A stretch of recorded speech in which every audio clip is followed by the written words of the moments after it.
So what do you want to talk about? Welcome! We're back at CPDH.guide, where we are here to guide you through everything CPDH. Tonight, we just finished off the finals for the 2025 year, the Wanderers PDH League, and we had like a nuts number of games. After today, what's our number of games? I think we were at 141 before So tonight. that'd be 146. We're at 146 games for the year. And I think that also makes up more, it was either very close to half or just over half of all recorded games this year in like the official data that we have on CPDH.guide. So like, it's been a big year and it's been a big day. And I want to talk about it. Let's talk a little bit about like what we saw. We'll talk about the structure very briefly. We'll talk about the Challengers leaderboard, which is what selected which players made it to the final game. Talk about the final games, and then let's talk about, because you and I have done some cool things this year, so we can talk a little bit about that. So the league was like, for the year, you could just come in, to our local LGS, you could play games, you registered a deck, you could play as many or as few games as you liked, and our scoring system was based on a weighted win rate. Yeah. In order to qualify for the finals, you had to have at least 10 games, and it was the top 4 performing decks by unique pilots. So, we had a couple pilots who had multiple decks in the top area, in the top scores. Only your best deck was invited to the final match. We'll talk about the top 4 when we get to like the championship. We'll also talk about our decks that were on the list. We removed ourselves from the finals, from being eligible for the finals and for prizes this year, to focus more on community building and having other players take like the spotlight.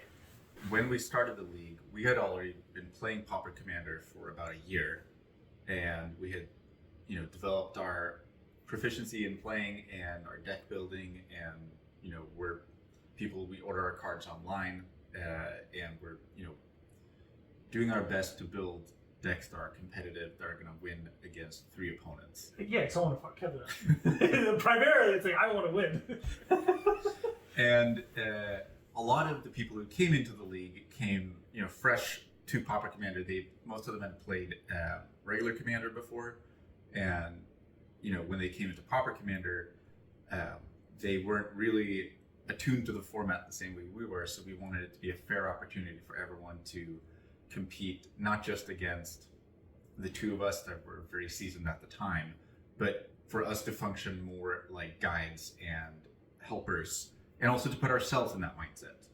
Because by removing ourselves from the leaderboard, we played games to win, but we also played games to educate and to build community, and it helped to incentivize us to build decks that were fun to play against. Yeah. And not just try to crush our local game stores, greenest players. Yeah, we came up with some wacky stuff, but also like some of them ended up being better than I expected, better than you expected, so that was cool as well. But yeah, let's go through the players. We won't talk too much about the starter leaderboard, just because that's generally people who didn't play as much, their decks didn't get as high results. But the Challengers leaderboard, we'll post all this online, so you'll be able to see a link and you can follow along if you want. But some of the decks that I was really impressed to see outside of the top 4 that we'll get to in a moment, with 10th District Legionnaire, was technically in the top 4, but the player was not able to make it for the finals. Well, so 10th District Legionnaire is a Boros Voltron deck. Yeah. It's a 2/2 that scries whenever you cast a spell and that targets it. Is that what it does? Yeah. And then it also gets a +1 counter. So it builds into very good Voltron. And I think that the 2 things that Nickel did well is, one, he was not afraid to push damage. Yep. And he did, he realized the only way I win is if every opponent goes down to 0 life. Yeah. It's not a combo deck, so it wins by combat damage, Voltron damage. And so he was like, well, I just have to start, working on my win condition. And he started that turn 2 every game. Yeah. He plays his commander, has haste, he's just going to swing at someone. Yeah. And no hard feelings from his side. And he's, yeah, not from his side for sure. But yeah, he would zero in on players really well. Yeah. That would help him get wins. Yeah, and he would, in some games, he would focus down 1 player and then have enough momentum to take down a 2nd player and then get the 3rd one. In other games, he still took down one player and then ran out of juice. Mm. And then the other two realized, oh, this guy has nothing left going for him. And he would, show the one card left in hand and say, this isn't going to do anything. And then the remaining two players have to duke it out because they realize, well, okay, Nickel isn't my main competitor anymore. It's like the other player at the table. And he'd be waiting in the wings. Yep. And, sometimes waiting in the wings and not making it in the end, but sometimes waiting in the wings and winning in the end. And I think playing to your best odds versus playing to win every game is how you get a good score. Yeah. So he did that really well. I'd never seen it before, and I thought he did a really good job of building it and executing it pretty cleanly. He borrowed that deck. I know he net decked it from somewhere. So someone out there is like responsible for his success in part, but he was a very good pilot as well. Another deck I was really happy to see was Metastatic Evangel. Kate played Metastatic Evangel as like very focused on the proliferate component. It was always fun to see. It's like Skittering Sandworm or something. It's 4 and a white for a creature that whenever another creature enters play, it like leaves and then comes back at the end of turn. So it self flickers a bunch, getting you more and more proliferate off. Proliferate triggers off of Metastatic Evangel, which is like 1 and a white for a 3/1 that says whenever a non-token creature enters the battlefield under your control, you proliferate. Yeah, and I think having success with a mono white deck and one that focuses on proliferate is such a cool concept. Yeah, it's so niche. And I think the games she saw the most success in were the ones that took a little longer to resolve, because her stuff would be huge toward the end. And that's one thing I really love about Pauper Commander is if you have 5/8/8s, like no one can really mess with you that much. There's a limit for sure. And because like our players are newer to the meta, we didn't see as much combo. Yeah, that's gonna change next year, partially through exposure, but also because like our players are now getting to know the meta and getting to know the online resources, but also we didn't really opt into combo decks this year, wanting to be more facilitating. And so coming up next year, like I've already got a Gretchen deck built and loaded, as well as some others. I think you have a couple decks that are like pretty good. I think you like Zada is a deck you're excited to run. Oh, and I'm running Long Shot, which like isn't technically combo, but it lives in a similar space. Yeah, it's a deck you have to deal with versus just focusing on your own sort of board building. Yeah, like a deck that will like win against the table simultaneously very quickly. Yeah. Instead of I'm not picking off people, I'm not getting into a punching battle. I'm just gonna wipe this all out. Yes, those were some of the cool like highlights. We had TPI. TPI was often played by someone who would be there when I was there. And I know that TPI can get out of hand. So TPI didn't see as good results because like I can't let this go unhandled. And I'd be vocal to other players, and I was also very much targeting down that deck. So some of the meta decks, it was interesting to see where some of the meta decks did and didn't succeed when they were introduced. The players, their knowledge, and like different mechanics. Some combo decks, like I've noticed with Long Shot, once players know what you're doing, if you're going up against only mid-range decks, like you're gonna get bodied. Like you don't have a chance. So you gotta either be really fast or you have to have a strategy to last the long game. And it's helped me build more focus into my decks of, am I planning to go the long game or am I trying to knock this out as quickly as possible? But yeah, let's talk about the top 4. So the number 1 performing deck was Gretchen. Dallas piloted Gretchen. I think part of that is he was one of the few combo decks that we had, and he only came in, I think he only had 10 games throughout the year, so less than 1 per month. And I don't think players were just ready for that level of combo, and he's extremely good at the deck. So regardless of our players' exposure and stuff, he just is extremely good at it, and he's basically a very big fish in a small pond. So he was going to do well, and he did do well. Made his way to the top 4. I mean, Gretchen's going to do Gretchen things. Gretchen's going to do Gretchen things. We then had Marauding Mako, which surprised several people. Dallas was playing today, and he's like, I had to look up this card. I had no idea what this was or what it did. Marauding Mako is a 1-mana shark pirate from Aetherdrift from last year, and it gets a 1/1 counter whenever you discard a card. So basically, turn 1 Mako, for the rest of the game you make it big, you try to give it buffs, give it trample, and push through damage. Yeah, and I think Marauding Mako was sort of symbolic of there were a lot of mono red decks at the hall. And I think there were a lot of players that enjoyed just like, you know what? I just want to do some damage. Hulk smash! You know, and I think Marauding Mako was very good at doing that. And, you know, the pilot really refined the deck. Then we also had Wilson Far Traveler. Wilson Far Traveler, which is a better known deck. I've seen it built a couple of ways, and Kevin even had it built one way earlier in the year, which was more mid-rangey. Then he shifted way heavier to Voltron, making sure that he had lots of things to buff up his Wilson. And this happened after he and I had a conversation about Wilson, because I was building my own Wilson deck with a different background. And I was showing him some of the cards I was picking, and he thought, oh, this is good, let me give these, because these are really good buffs for Wilson. For example, what is it? Invigorate, 0 mana. Or it costs 3 mana, I think, if you But you can give someone else life to cast it for free. Yeah, and because you're usually winning with commander damage, didn't matter that much. So we kind of switched to Voltron, supported that game plan more, and started to see a lot of success. And then as he started realizing some of those pieces were more and less effective, he began replacing them again with enchantment-based removal, like Oblivion Ring, to be able to remove opponent stuff, but it also buffed his all that glitters, his Ancestral Mask, etc. So we had Wilson, the Final Four, and then we had Aethersworn Sphinx, which was our number 2 performing deck on the leaderboard. Honestly, it's hard to know what exactly Thomas had planned, just because like he would play it, he would cascade into stuff, and he would go through a bunch of loops, and sometimes he'd find a combo, but sometimes he would just have so many things that he would have cascaded to, because if he can get a non-infinite cascade loop where he can keep playing Aethersworn, he could just get a big board.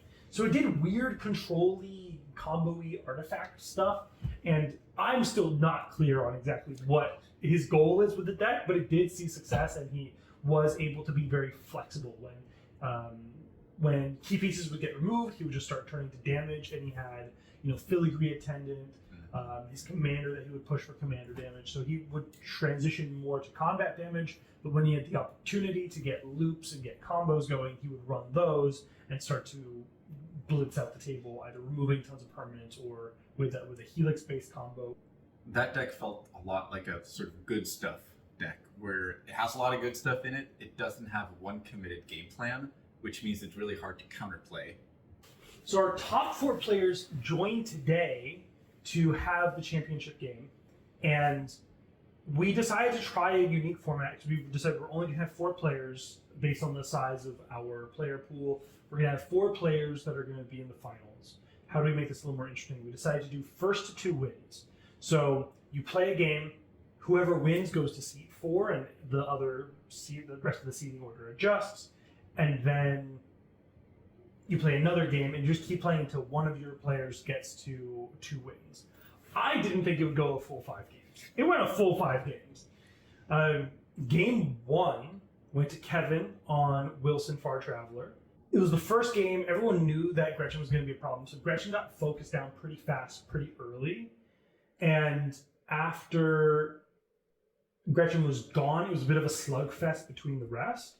And then it was just Kevin and Micaiah on Mako. So Wilson and Mako left.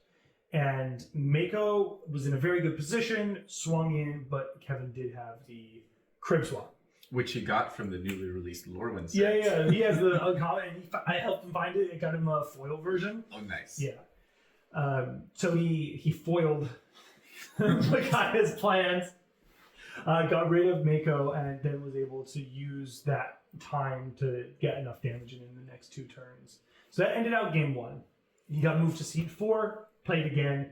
Gretchen did Gretchen things and was able to do it pretty fast.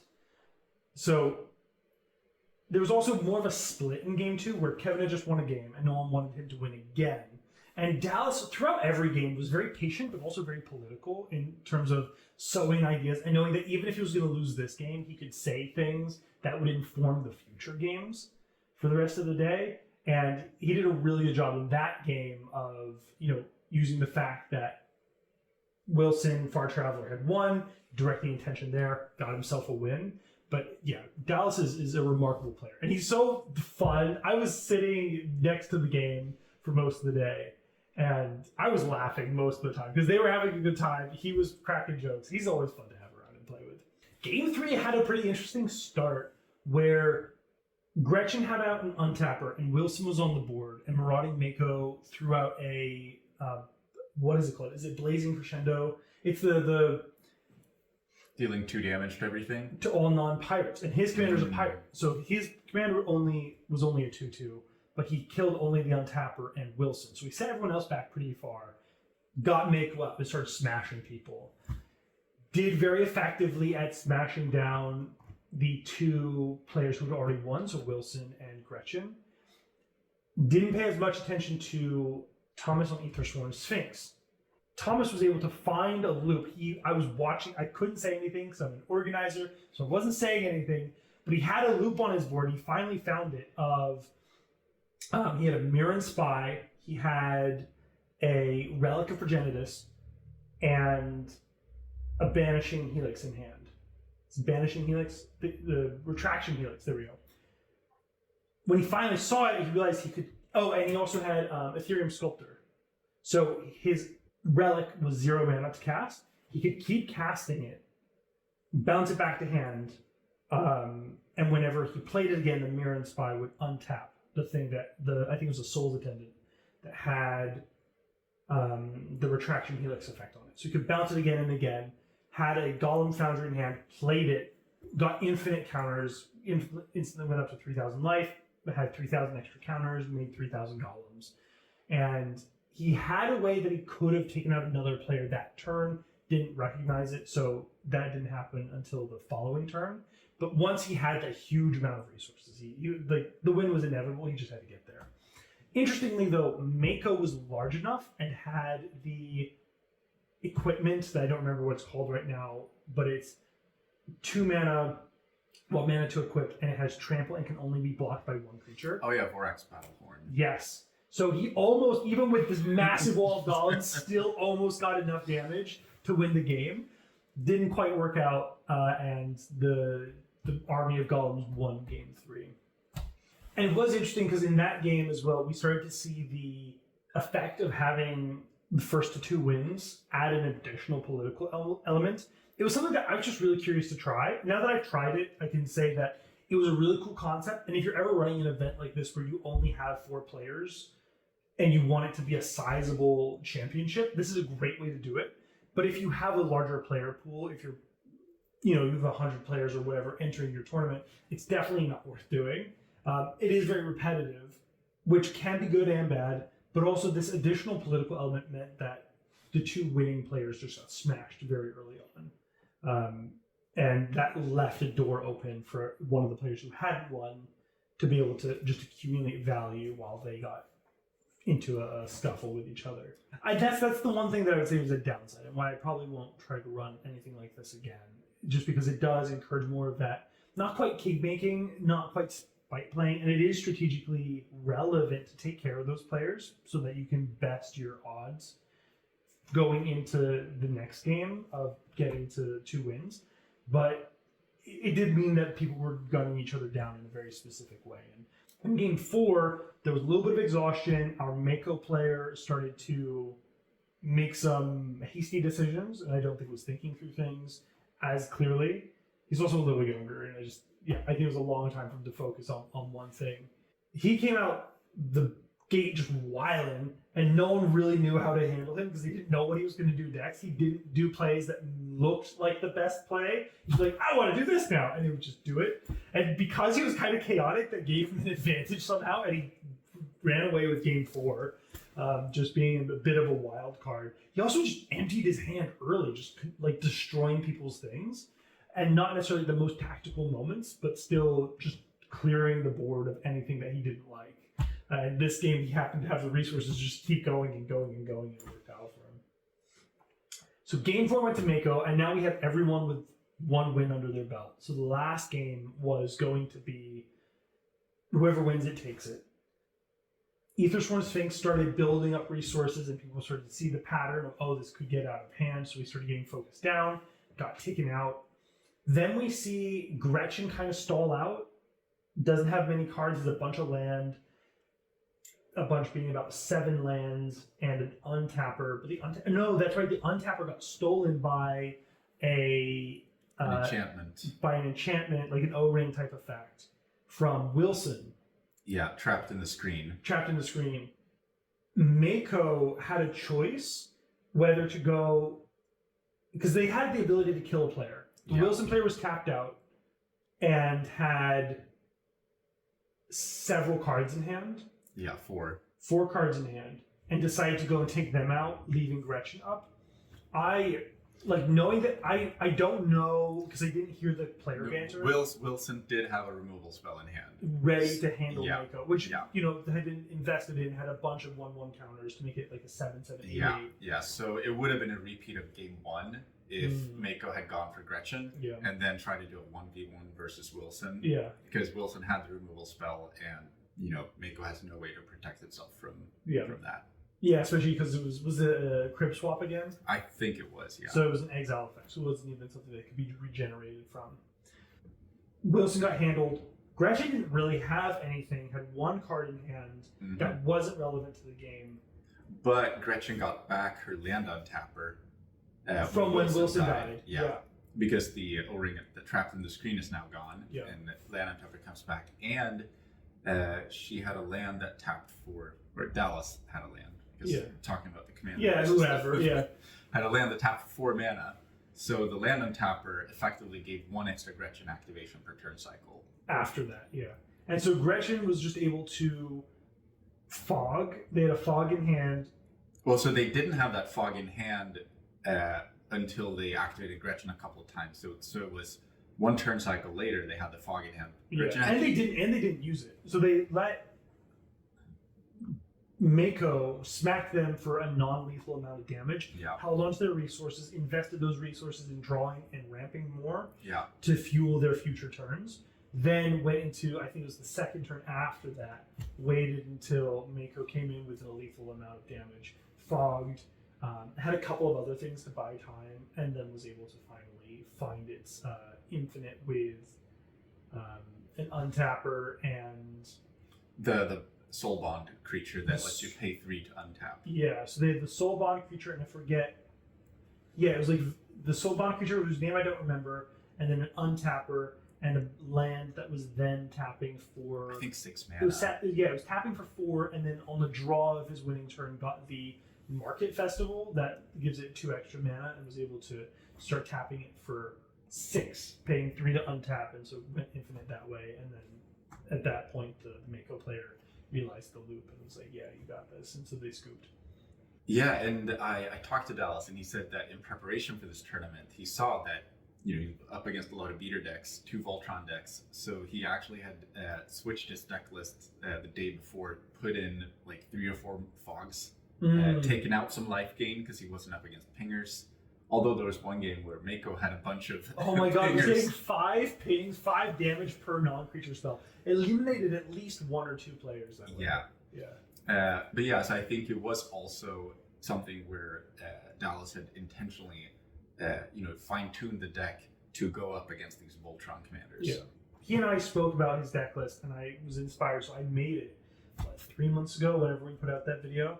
And I've been running it since, and so I was looking at his deck list during deck checks today. Somewhere between like 3 and 6 cards. I think he said 6 or 7 cards against one. So, I mean, it's not 6 or 7 cards because Gretchen is such a fine-tuned deck. You have to keep the core of it going. And like your main thing is you want to have some interaction, you want to have your combo. But that fog isn't in his regular Gretchen list, right? He doesn't have a plain fog in his regular Gretchen. He might run... He runs Moment's Peace. At Moment's Peace because it's such a good card. But, he had also put in regular fog because he was like, you know what? This might win me the game, and it did. Yeah. So congratulations, Dallas! That was really well done. It was such a cool day. It was so cool to run an event like this and just see what it felt like, see everyone have a good time. Yeah, and I think it really showed off how everyone who was in that top 4, or let's say the other the non-combo players in the top 4, they had all learned throughout the year how to handle a combo player. Yeah. Right. So Dallas, he did not win game 1. He managed to get game 2. Then game 3 and 4 he was stopped, and the game 5, it was really down to luck. Close. And it was very, very close. He did not run away with that game. Yeah. So Gretchen is strong. Gretchen did win the league, but Gretchen had to really fight for it. Yeah. Yeah. I like the diversity that we saw. And I think because our group is very creative, we're going to continue to see a bunch of off-meta stuff. And also, everyone gets so excited when there's a new set. I also, speaking of, so this is a great transition, decks that we've played this last year and what we want to play next year. Mm-hmm. I did not think I was going to enjoy playing Longshot, and I made that deck to play with the jalapeno poppers, and I ended up loving how it plays. So that's a deck that I played that I'm really excited to see. But this year, I really focused on your discount resilient commanders. So Sailor's Bane, Furnace Hellkite, and Hollow Marauder. I just love that being able to bring my commander back and having a relevant effect on each of those creatures that made it really difficult to handle in a specific way. Was so much fun, and I love that style of play. And I think I'm going to retire specifically those 3, and I'll play them a little bit next year. But next year I am interested in doing a little more higher meta stuff. I think Longshot is an extremely good deck. I'll be running Longshot a lot. Because also it makes for fast games, and I like fast games. Right. But I've got some decks that I haven't even really played that much yet, and I'm really excited to try them out and see how they work. Yeah, and I think that my favorite deck direction this year are commanders that let you draw cards throughout the game at an accelerated pace. So I started out with, I had looked a little bit at Kutzel, but someone else had already built it, and I wasn't too excited about, you have to deal damage to the player, and you only get 1 draw per player you deal damage to. Then I found Akiri, which lets you draw a card per player you attack. So, you could just throw something at a player and you don't have to worry about actually getting the damage through. And she also has a indestructible effect for your equipped creatures. Yeah. Your creatures have to be equipped to get that benefit. But, unlike Ginger, who likes fast games, I built all these card draw commanders that... Hero for the long game. Yeah, and it was a really interesting journey of realizing... The wave of inevitability. Yeah, you need to... make sure you have enough control pieces to make it a long game. Because if the game ends early, then your card draw, you got to draw 3 extra cards from your commander. If that's all your commander did, then it was pretty irrelevant. And so I had to shift my strategy from just pumping out as many creatures early on as possible to saying, well, okay, what's going to actually secure me the win when it comes down to a 1 versus 2? The highest value cards, not just the fastest, cheapest cards. Yeah, and specifically, the cards that can stand up to creatures like Generous Ent. Because if you're playing for the late game, then you have to count on playing against Generous Ent and other land cyclers.